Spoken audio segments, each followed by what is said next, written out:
Good morning. गई वखते आपणे त्रिकोणमिति विषय एना सूत्रों शीख्या बराबर। हवे अहीं आपणे मैथ्स में खास करीने आपणे संख्याओ आवती होय छे, तो संख्याओ असंख्य है। तो आ जे संख्याओ छे एना अलग अलग भाग पाड़ेला है, जेने आपणे संख्यागण तरीके ओळखीए छे। तो आज आपणे संख्यागण अने अमुक जे संख्याओ है एना विषे भणवानुं है। तो संख्यागणों केटला है कुल? तो अत्यार सुधी 10मा धोरण सुधी तमे जे शीखीने आया एमां 4 संख्यागण आवे मुख्य, बराबर। बीजा उमेरी शकाय पण मुख्य 4 संख्यागण होय छे, एन जेड क्यू आर। पछी 11 सायन्स में ज्यारे आवशो तमे त्यारे एक नवो संख्यागण भणवानो आवशे, संकर संख्यागण, बराबर, कॉम्प्लेक्स नंबर। तो अहीं आपणे पहेला संख्यागण विषे लईए। तो पहलो ज संख्यागण आवे आपणे प्राकृतिक संख्यागण।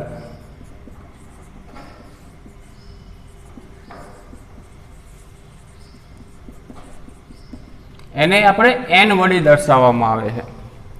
शाना वडे? एन। तो आमां कई कई किंमतो आवे? तो 1 थी शरू थाय, 1 2 3 4 5 अनंत सुधी।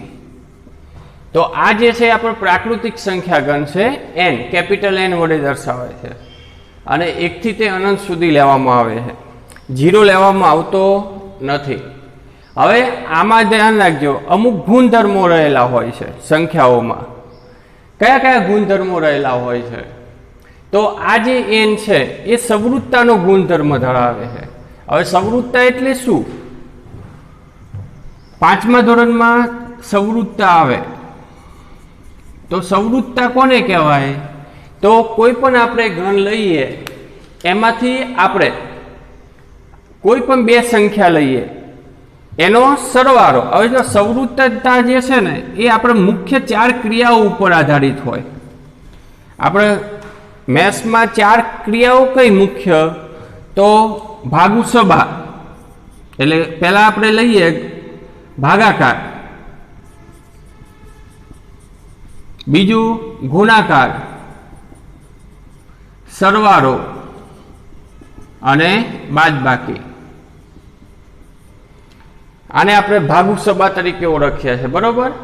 हवे आ जे छे एमां अहींया ध्यान राखो, कोई पण 2 संख्याओ लईए एनो भागाकार पण आमां ज संख्यामां आवी जतो होय तो ए सवृत्तानो गुणधर्म धरावे छे एम कही शकाय।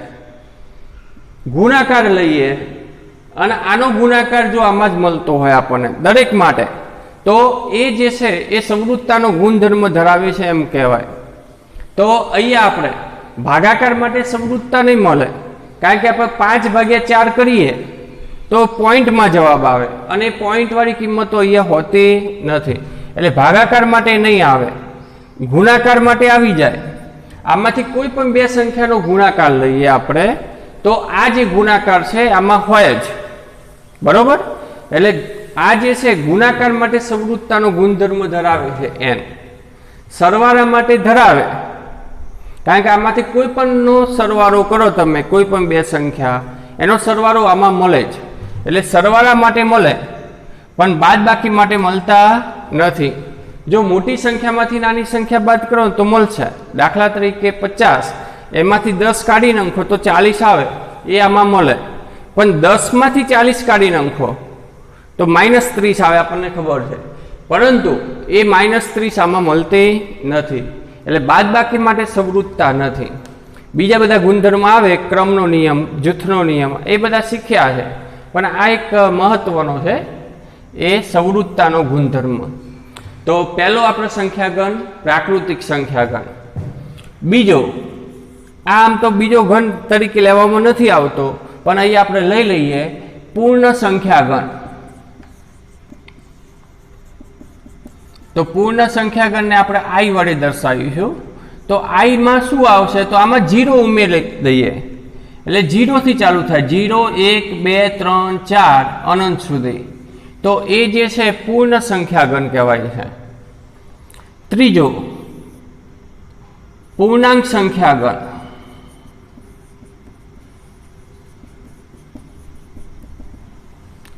पूर्णांक संख्यागण। અને એને આપણે ઝેડ વડે દર્શાવીશું તો ઝેડ બરાબર એમાં કેવી કિંમતો આવશે તો માઇનસ વાળી એટલે -3 -2 -1 0 1 2 3 અનંત સુધી તો આ જે છે એ પૂર્ણાંક સંખ્યા ઘન છે હવે આ જે છે એ ભાગાકાર માટે નથી ગુણાકાર સરવાળા માટે અને બાદબાકી આ ત્રણેય માટે સમૃદ્ધતાનો ગુણધર્મ ધરાવે ખાલી ભાગાકાર અહીંયા શક્ય નથી એટલે પૂર્ણાંક સંખ્યા ઘન ઝેડ એમાં પ્લસ એ કિંમતો આવશે માઇનસ એ આવશે અને 0 પણ આવશે ચોથું લઈએ સમય સંખ્યા ઘન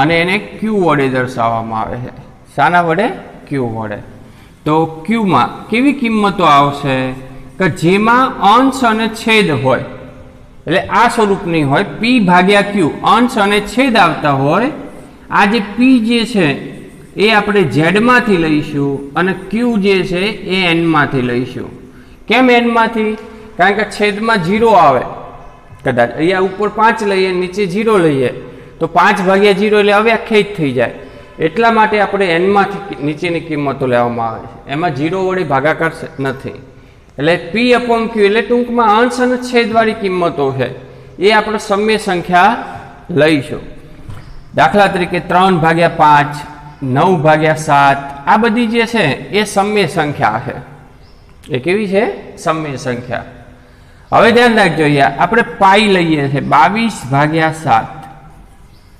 22/7 તો આ જે છે પાઈ એ સમય સંખ્યા છે તો 10મા કે 9મા ધોરણમાં કદાચ આવતું હોય કે પાઈ જે છે એ સમય નથી કેવી છે અસમય આપણે લીધા છે પાઈ 22/7 તો અંશ અને છેદ છે છતાં પણ આ જે છે અમુક અપવાદરૂપ હોય તમારે પેલા વિજ્ઞાનમાં આવે કે અમુક તત્વો હોય એ અપવાદરૂપ હોય એમાં પ્રક્રિયાઓ થતી નથી હોતી તો અમુક અહીંયા સંખ્યાઓ આપણે એક સંખ્યા આવી છે 22/7 એ અપવાદરૂપ તરીકે લઈશું જે સમય નથી પણ કેવી છે અસમય તો હવે બીજું કે 10 છે તો 10 સમય સંખ્યા કહેવાય તો હા કારણ કે 10ના છેદમાં શું હોય એક તો આપણે હોય જ બરોબર તો આને આપણે 10 તરીકે લખીએ છીએ તો 10ને આ રીતે લખી શકાય તો આ જે છે 10 એ કેવી છે સમય એટલે આ બધી જે સંખ્યાઓ છે એ સમય તો છે જ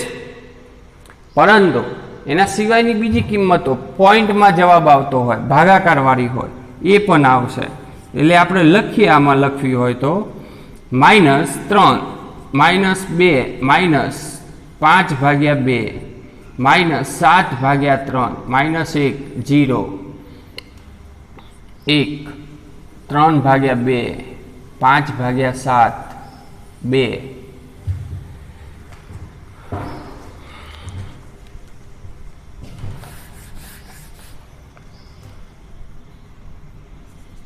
અનંત સુધી તો ટૂંકમાં ભાગાકાર વાળી કિંમતો અને પૂર્ણાંક સંખ્યાઓ એ બધી જ જે છે એ સમય સંખ્યામાં આવે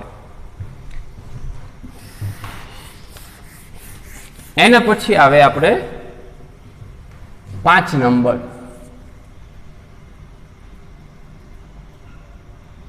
વાસ્તવિક સંખ્યા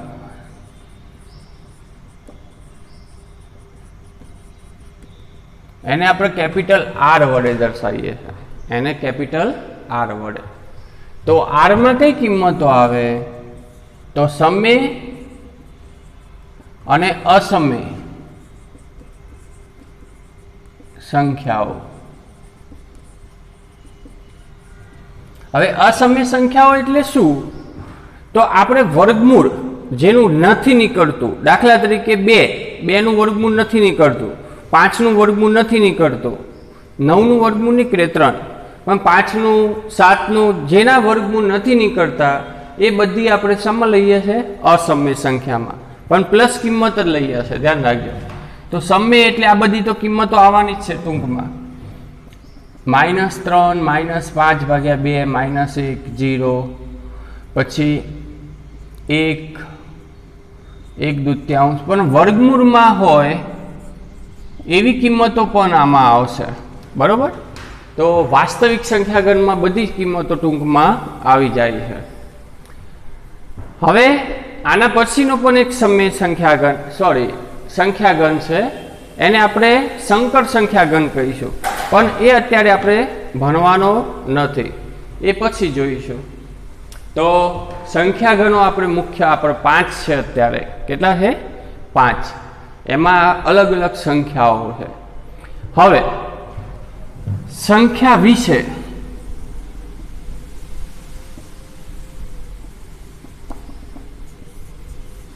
સંખ્યા વિશેમાં આપણે શું લઈએ? આપણે ધ્યાન રાખજો.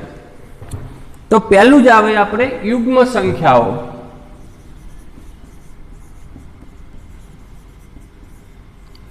એને આપણે બીજા શબ્દોમાં કહીએ તો બેકી સંખ્યાઓ. આવું બધું નાની વસ્તુ છે ને, એ ગણિતમાં આપણે ખાસ યાદ રાખવા જેવી છે.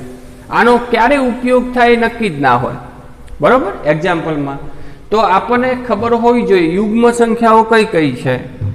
તો બેકી સંખ્યાઓ 0, 2, 4, 6 અનંત સુધી. માઇનસમાં પણ આવે, ધ્યાન રાખજો.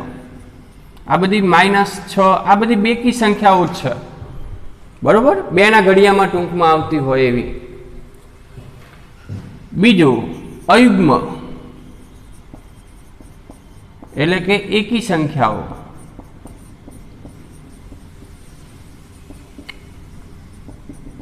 તો એકી સંખ્યાઓમાં -5, -3, -1, પછી 1, 3, 5 આ બધી જે છે એ એકી સંખ્યાઓ છે.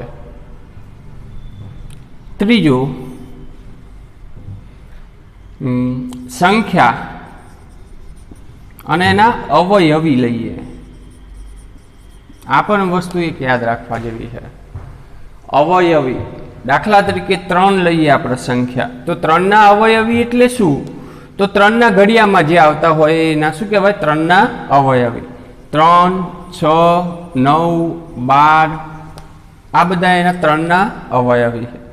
5 ના અવયવી લખવા હોય તો 5, 10, 15, 20 અનંત સુધી. એ રીતે 10 ના લખવા હોય તો કોઈ પણ. એટલે સંખ્યા જે છે એનો આપણે ઘડિયો લઈએ, ક્રમિક ગુણાકાર લેતા જઈએ તો આપણને એ અવયવી મળે છે.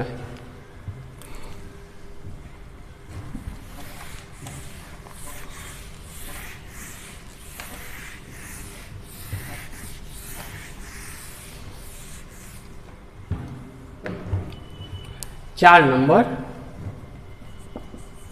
સંખ્યા અવયવ. જો આ ને આ શબ્દ અલગ અલગ છે. અવયવી એટલે એના જે ઘડિયામાં જે કિંમતો આવતી હોય એ, અને અવયવ દાખલા તરીકે 3, 2 લઈએ તો 2 ના અવયવ કયા કયા? તો 2 કયા ઘડિયામાં આવે છે એ એના અવયવ થાય. તો એક 1 ના ઘડિયામાં આવે અને એક 2 ના ઘડિયામાં આવે. તો 2 ના અવયવ તમારે 1 અને 2 થાય. 5 તો 5 કયા ઘડિયામાં આવે? તો 1 અને 5. 4 તો 1, 2 અને 4. 24 તો 24 કયા ઘડિયામાં આવે? તો 1 ના, 2 ના, 3 ના, 4 ના, 6, 8, 12 અને 24. આ બધા ઘડિયામાં 24 આવે છે. તો 24 ના અવયવ તમારે આ રીતે થાય. તો એક સંખ્યા અને એના અવયવ, આ પણ એક વસ્તુ એક ખાસ યાદ રાખવાની છે. 5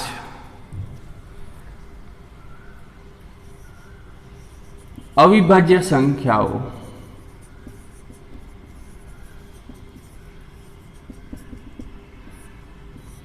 આપણને ખબર હશે કે અવિભાજ્ય સંખ્યાઓ અને વિભાજ્ય સંખ્યાઓ.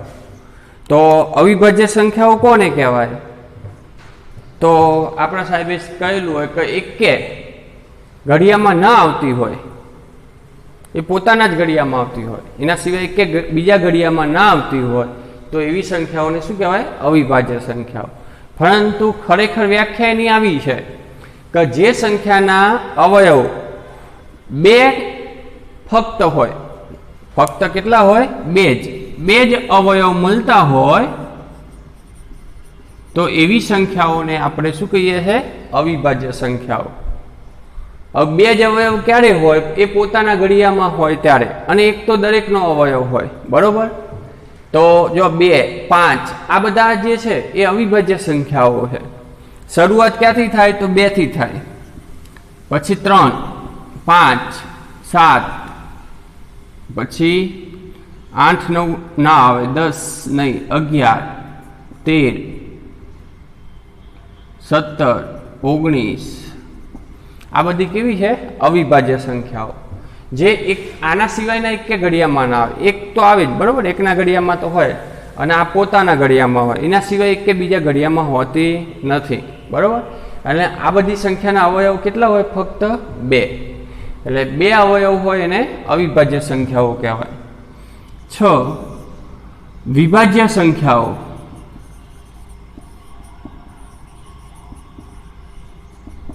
તો વિભાજ્ય સંખ્યાઓ કોને કહેવાય?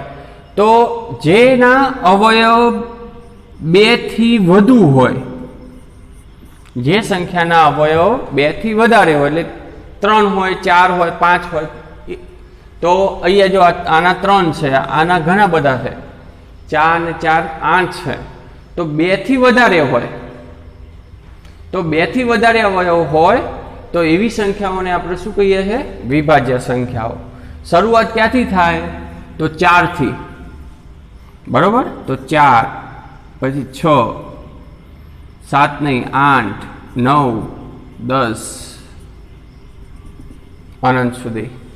તો આ ગમે તે બીજા કોઈકના ઘડિયામાં હશે. 10 છે તો 10 અને 1 સિવાયના બીજા કોઈ ઘડિયામાં હશે જ 10, તો એ વિભાજ્ય સંખ્યા થશે. 1 જે છે ને એના અવયવ કેટલા છે? તો 1 જ છે. એકના અવયવ કેટલા છે? 1. એટલે એને આ વ્યાખ્યામાં ના આવે, એટલે વિશિષ્ટ સંખ્યા કઈ છે? 1 જે છે એ વિભાજ્ય કે અવિભાજ્ય સંખ્યા નથી. એ પણ લખી દઈએ. 1 એ વિભાજ્ય કે અવિભાજ્ય સંખ્યા નથી. એકને આપણે વિભાજ્ય સંખ્યા નહીં કહીએ કે અવિભાજ્ય પણ સંખ્યા નહીં કહીએ.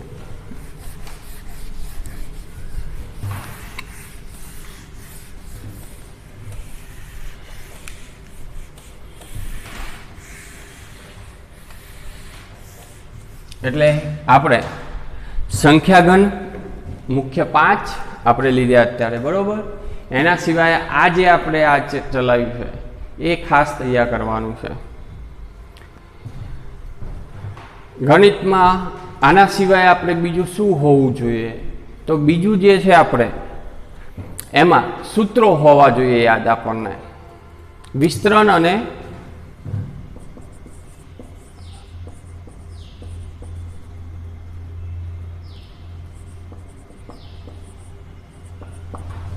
અવયવીકરણ ના સૂત્રો. વિસ્તરણ અને અવયવીકરણના સૂત્રો આપણને ખાસ યાદ હોવા જોઈએ. જેમ આપણે 5મા ધોરણમાં ભણવું હોય તો ઘડિયાની જરૂર પડે, એમાં આ સૂત્રોનો પણ ઉપયોગ થતો હોય છે ઘણી વખતે.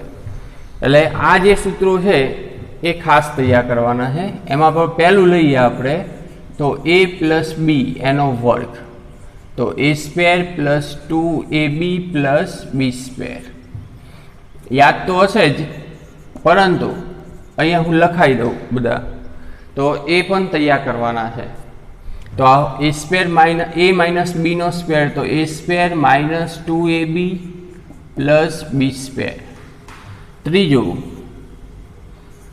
a² - b² હોય, અલગ અલગ હોય, તો એક વખત માઇનસ, એક વખત પ્લસ. ચોથો નંબર a + b એની 3 ઘાત હોય, કૌંસ બહાર 3 ઘાત હોય. તો આનું સૂત્ર શું થાય? તો a³ + b³ + 3ab a + b. આ એનું શું થાય? સૂત્ર. પ્લસ હોય તો બધા પ્લસ આવે છે. પાંચમું a માઇનસ બી એની 3 ઘાત હોય તો a ઘન માઇનસ બી ઘન માઇનસ 3ab a માઇનસ બી. હવે આ કૌંસ ઉકેલું હોય તો આ રીતે લખી શકાય 3a² બી અને માઇનસ માઇનસ પ્લસ થઈ જશે, પરંતુ આ રીતે લખો તો પણ ચાલે. 6 નંબર a ઘન માઇનસ બી ઘન, પહેલા પ્લસ લઈએ તો આના બે સૂત્રો છે. એક a પ્લસ બી આવે પહેલા કૌંસમાં, બીજા કૌંસમાં a² minus ab plus b².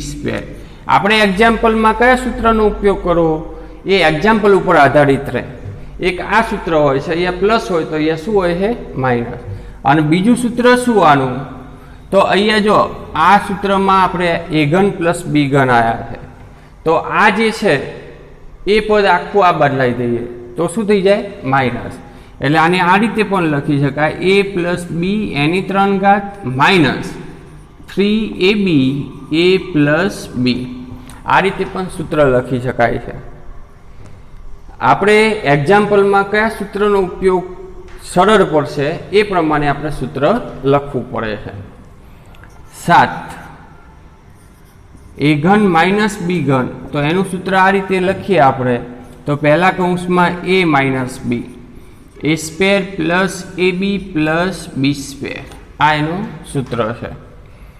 અથવા બીજું લખવું હોય તો આને કરતા બનાવી દો તો a માઇનસ બી એની 3 ઘાત plus 3ab a plus B, sorry a minus B. ખાલી અહીંયા માઇનસ હોય તો પ્લસ આવશે. 8મો નંબર a plus B plus C, 3 પદ હોય એનો વર્ગ, 3 પદ હોય એનો વર્ગ, તો a² plus b² plus c² plus 2ab plus 2bc plus 2ca. આ એનું શું છે સૂત્ર. એટલે 3 પદ હોય એનો કૌંસ બાર વર્ગ હોય તો ત્રણેયના અલગ અલગ વર્ગ પ્લસ 2ab 2bc અને 2ca. તો આ વિસ્તરણ અને અવયવીકરણ એના સૂત્રો છે, એ પણ આપણે ખાસ ધ્યાન રાખવા જેવા છે. તો આજે આપણે સંખ્યાગણ વિશે શીખ્યા અને સૂત્રો. હવે આવતું જે લેક્ચર હશે એમાં આપણો ભૂમિતિ, એમાં પાયાથી બરાબર થોડુંક પરિચય મેળવીશું. તો અત્યારે આપણે આટલા સુધી રાખ્યા છે. આ સૂત્રો તમારે ખાસ તૈયાર કરવાના છે. લખવા અત્યારે નથી આપતો, પરંતુ આનું સૂત્ર તમને આવડવા જોઈએ. રોજ 3 4 સૂત્રો તૈયાર કરતા રહો તો પણ તૈયાર થઈ જાય, બરાબર. અને આ તો આવડતા જ હોય છે આપણને, પણ એને તૈયાર કરવાની આપણે એટલે તૈયાર કરવા પડશે તમારે. ચલો આટલા સુધી રાખ્યા.